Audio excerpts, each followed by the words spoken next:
ജയ്സാറാം പുണ്യാത്മാക്കളെ സാദര പ്രണാമം.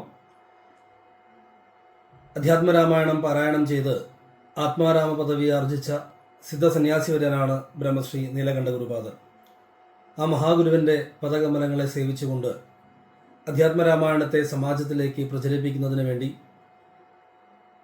തുഞ്ചത്തെഴുത്തച്ഛൻ്റെ അധ്യാത്മരാമായണത്തെ ആസ്പദമാക്കിക്കൊണ്ട് പൂജനീയ ജഗദ്ഗുരു സ്വാമി സത്യാനന്ദ സരസ്വതി തൃപാദങ്ങൾ വിഭാവനം ചെയ്ത ഒരു മഹത് സങ്കല്പമാണ് ശ്രീ രാമായണ നവാഹയജ്ഞം.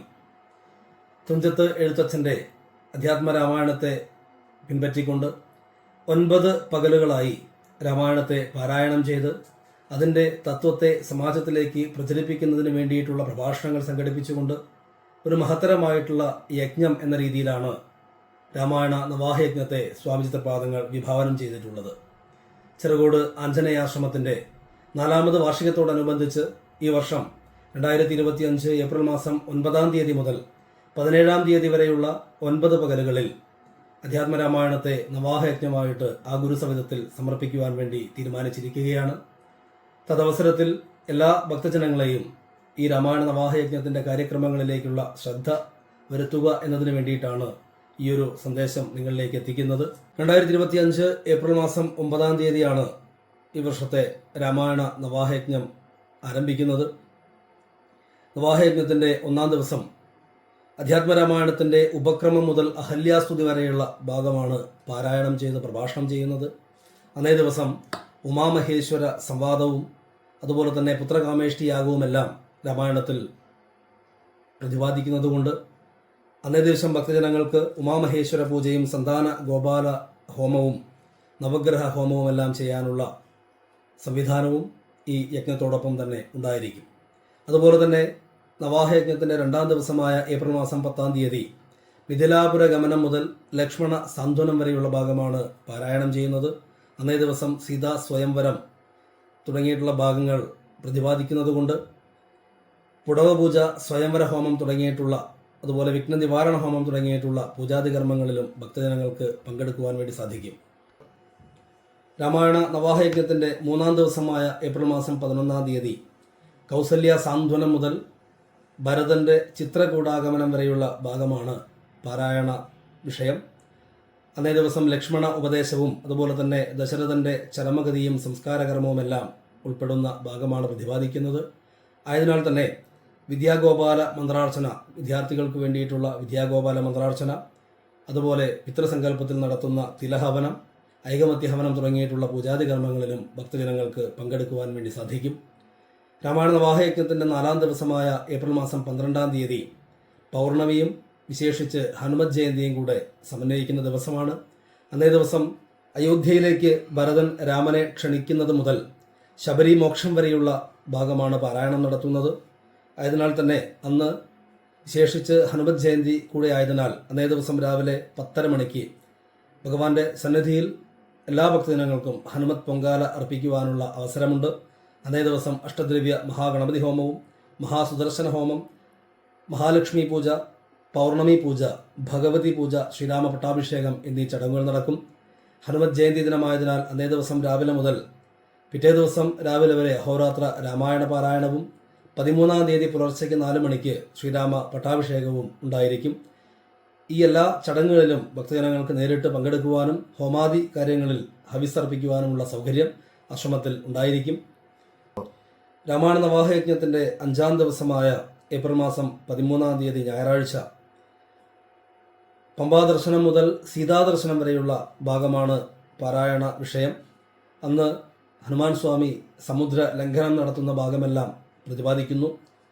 അതുകൊണ്ട് തന്നെ അന്ന് ശ്രീരാമ മന്ത്രഹവനം ഭക്തജനങ്ങൾക്ക് വഴിപാടായിട്ട് നടത്താവുന്നതാണ്. നവാഹയജ്ഞത്തിൻ്റെ 6-ാം ദിവസമായ 14-ാം തീയതി വിഷുദിനത്തിൽ അഴകിയ രാവണൻ്റെ പുറപ്പാട് മുതൽ വിഭീഷണൻ്റെ ശരണാഗതി വരെയുള്ള ഭാഗമാണ് പാരായണ വിഷയം. അന്നേ ദിവസം ഹനുമാൻ സ്വാമിയുടെ വീരകൃത്യങ്ങളെല്ലാം അരങ്ങേറുന്ന ദിവസമാണ്.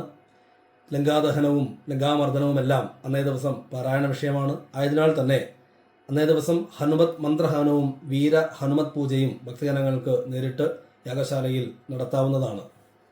രാമായണ നവാഹയജ്ഞത്തിൻ്റെ 7-ാം ദിവസമായ ഏപ്രിൽ മാസം 15-ാം തീയതി സുഖബന്ധനം മുതൽ ഔഷധാഹരണം വരെയുള്ള ഭാഗമാണ് അന്നേ ദിവസം പ്രതിപാദിക്കുന്നത്. ആഞ്ജനേയസ്വാമി മൃതസഞ്ജീവനി കൊണ്ടുവന്ന ഭാഗം അന്നേ ദിവസമാണ് പാരായണത്തിലുണ്ടാവുക. അതുകൊണ്ട് തന്നെ എല്ലാ ഭക്തജനങ്ങൾക്കും അന്നേ ദിവസം ഔഷധം എന്ന നിലയ്ക്ക് പൂജിച്ച നെയ്യ് ഘൃതപൂജ എന്ന വഴിപാട് നടത്തിക്കൊണ്ട് സ്വീകരിക്കാവുന്നതാണ്. അതുപോലെ തന്നെ മൃത്യുഞ്ജയ ഹോമവും അന്നേ ദിവസം ഭക്തജനങ്ങൾക്ക് വഴിപാടായിട്ട് സമർപ്പിക്കാവുന്നതാണ്.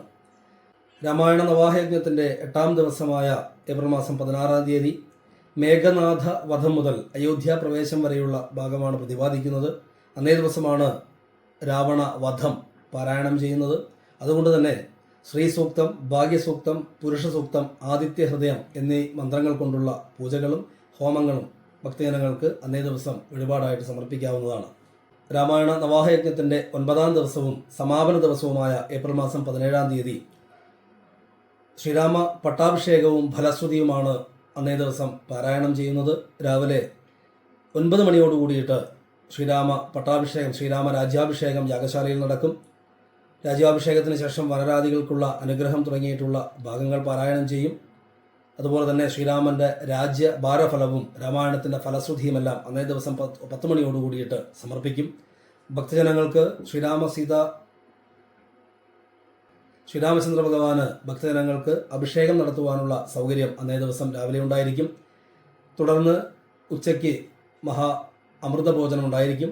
അമൃതഭോജനത്തിന് ശേഷം വൈകുന്നേരം സമാപന സദസ്സിന് ശേഷം വൈകുന്നേരം 5:30 മണിയോട് കൂടിയിട്ട് വാദ്യമേളങ്ങളുടെ അകമ്പടിയോടുകൂടി ഭഗവാന് ആറാട്ടിനുള്ള എഴുന്നള്ളത്തുണ്ടാവും. അവഭൃത സ്നാനത്തിന് ശേഷം ആറാട്ട് പ്രസാദ വിതരണത്തോടുകൂടി യജ്ഞ സമർപ്പണം അഥവാ രാമായണ നവാഹ യജ്ഞത്തിൻ്റെ പൂർണ്ണ സമർപ്പണം നടക്കും. മേൽപ്പറഞ്ഞ ഏപ്രിൽ മാസം 9-ാം തീയതി മുതൽ 17-ാം തീയതി വരെയുള്ള 9 പകലുകൾ അധ്യാത്മ രാമായണത്തെ അടിസ്ഥാനപ്പെടുത്തിക്കൊണ്ടുള്ള ജീവിത രീതി, ധർമ്മ വിചിന്തനം, എപ്രകാരം ധർമ്മത്തിലൂടെ ജീവിക്കണം എന്നുള്ള വലിയൊരു സന്ദേശം നമ്മുടെ കുടുംബങ്ങളിൽ എത്തിക്കുന്നതിന് ഈ രാമായണ നവാഹയജ്ഞത്തിൽ സകുടുംബം എല്ലാ ബന്ധുജനങ്ങളും പങ്കെടുക്കണമെന്ന് ഓർമ്മപ്പെടുത്തുകയാണ്. ഇന്നത്തെ കാലഘട്ടത്തിൽ ധർമ്മച്യുതി സംഭവിച്ചുകൊണ്ടിരിക്കുന്ന ഒരു കാലഘട്ടമാണ് എന്ന് നമുക്ക് ഏവർക്കും തന്നെ അറിയാം. ലഹരിയുടെയും മറ്റു പല അധാർമിക പ്രവൃത്തികളുടെയും ഇടയിൽപ്പെട്ടുകൊണ്ട് വളർന്നു വരുന്ന ഒരു പുതിയ തലമുറ വഴിതെറ്റിപ്പോകുന്ന ഒരു കാലഘട്ടം നമുക്ക് കാണാൻ സാധിക്കുന്നു. അതുകൊണ്ട് തന്നെ അതിനെല്ലാം ഒരു മറുപടിയായിട്ട്, അതിനെല്ലാം ഒരു പരിഹാരമായിട്ട് ധർമ്മ ചിന്തയുള്ള ഒരു സമൂഹത്തെ വാർത്തെടുക്കുന്നതിന് ഈ രാമായണ നവാഹയജ്ഞത്തിൻ്റെ 9 പകലുകളെ നമ്മുടെ കുടുംബങ്ങളിലേക്ക്, നമ്മുടെ കുട്ടികളിലേക്ക്, വരുന്ന തലമുറകളിലേക്ക് എത്തിക്കുന്നതിന് വേണ്ടി എല്ലാ കുടുംബാംഗങ്ങളും സകുടുംബം ഈ 9 പകലുകളിലും ആഞ്ജനേയാശ്രമത്തിൻ്റെ യാഗശാലയിൽ വെച്ച് നടക്കുന്ന രാമായണ നവാഹയജ്ഞത്തിൻ്റെ വേദിയിൽ അവരവരുടെ ജീവിത ക്രമത്തിന് ഒരു മാറ്റമുണ്ടാക്കുന്നതിന് വേണ്ടിയിട്ടുള്ള ദിവസങ്ങളായിട്ട് കണ്ടുകൊണ്ട് സകുടുംബം പങ്കെടുക്കണം എന്ന് ഒരിക്കൽ കൂടി ഓർമ്മപ്പെടുത്തിക്കൊണ്ട് എല്ലാ ബന്ധുജനങ്ങളെയും രാമായണ നവാഹയജ്ഞത്തിൻ്റെ വേദിയിലേക്ക് സഹർഷം സ്വാഗതം ചെയ്യുന്നു. ജയ് സീതാറാം.